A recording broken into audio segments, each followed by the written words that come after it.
اس لیے یہ بات آپ کسی یاد رکھیں، یہاں کا جو عملہ ہو، میں کسی کی طرفداری نہیں کر رہا، میں حقیقت وہ بتا رہا ہوں جو اس سفر کے ساتھ پریشانی ہے۔ کیوں اللہ نے یہاں فرمایا کہ جو حج کے لیے نکلے اس کو نہ لڑائی جھگڑا نہیں کرنا، اس کو گندی بات نہیں کرنی، نہ اس کو گناہ کا کام کرنا۔ نماز کے لیے بھی حکم ہے واقعی الصلاۃ وآتوا الزکاۃ، وہاں تو یہ حکم نہیں ہے کہ نماز پڑھنے جاؤ تو لڑنا نہیں۔ حج کے لیے کیوں ہے؟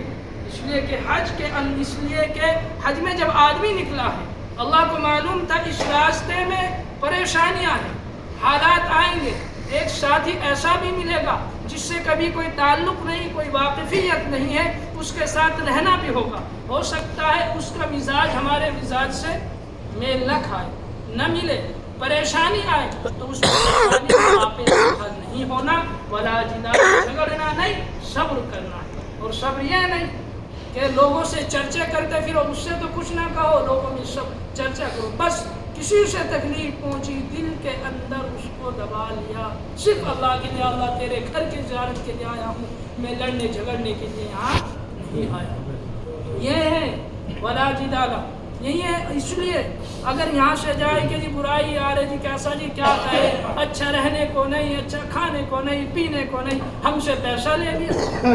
میرے بھائی یاد رکھو، پیسے پر ہم اکڑتے ہیں، 4 لاکھ 8 لاکھ ہم نے خرچ کیا، اللہ بھی تم سے پوچھے گا، ہم سے پوچھے گا، مال دیا تھا کہاں خرچ کیا، زندگی دی تھی، اس کا بھی اندازہ لگاؤ۔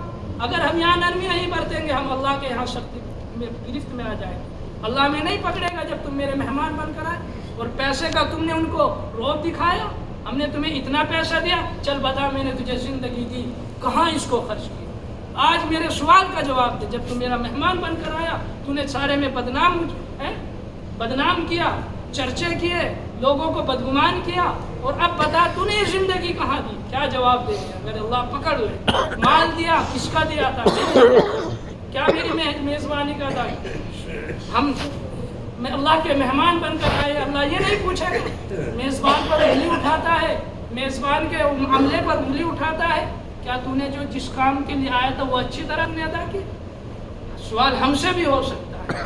اس لیے اس بات کو ذہن میں رکھ کے صرف اللہ کے شکر کے ساتھ جائے، اے اللہ تیرا شکر ہے تو نے اپنے گھر کی زیارت کے لیے بلایا، اور خیر و عافیت کے ساتھ آپ نے اس فریضے کو ہمیں انجام دینے کی ہمت بخشی، یہ آپ کا شکر ہے۔ اسی پر شکر کے ساتھ کرتے ہوئے ساری پریشانیوں پر پانی پھیر دیجیے، اللہ تعالیٰ خوش ہوگا۔ اگر آپ چرچا کریں گے گرفت میں آ سکتے ہیں۔ دیکھیے میزبان آپ کا اللہ ہے، عام آدمی نہیں ہے، اللہ میزبان ہے، اور اگر یہاں کی آپ برائی کریں گے تو پکڑ بھی اللہ تعالیٰ کرے گا۔ اس لیے اگر کسی کے دل میں خیال تھا ہم یہ کریں گے، دل سے نکال دیجئے، صرف ایک ہی تاثر دیجئے کہ ہمارا سفر اللہ کے شکر اور فضل سے بہت اچھا ہو۔ یہی تاثر آپ لوگوں کو دیجئے تاکہ آنے والوں کے دل مایوس، اور کسی کو گالی گلوچ فلاں کمیٹی اور کسی پر آپ مت رکھیے۔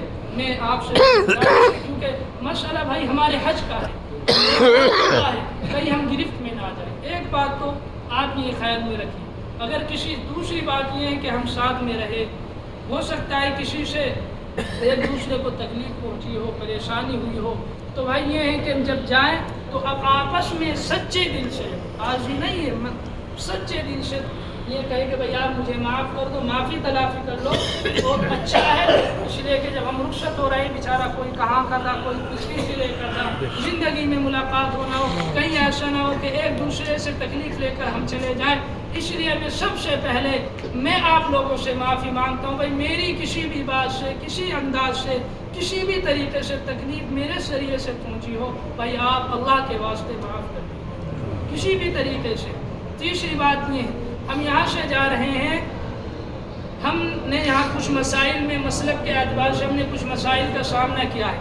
یہ مسلک کا اختلاف تھا، کوئی بھی جا کر اپنے امام صاحب سے بالکل بحث و مباحثہ نہ کرے، حجت بازی نہ کرے۔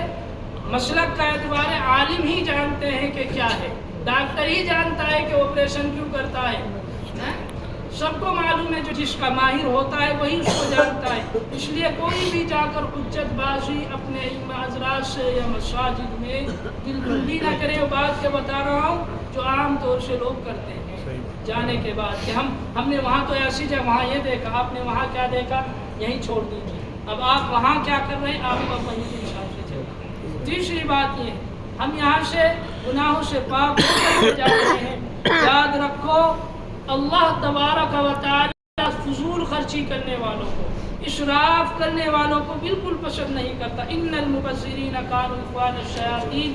اس لیے ہم عہد کریں کہ ہم اب یہاں سے جا رہے ہیں، ہم جو بھی کام کریں، شادی ہو، بیاہ ہو، خوشی کا موقع ہو، اس میں اللہ کے حکم کو پیش نظر رکھ کے فضول خرچی سے، ریاکاری سے، شہرت سے بچ کر زندگی گزاریں گے، نماز کی پابندی کریں گے۔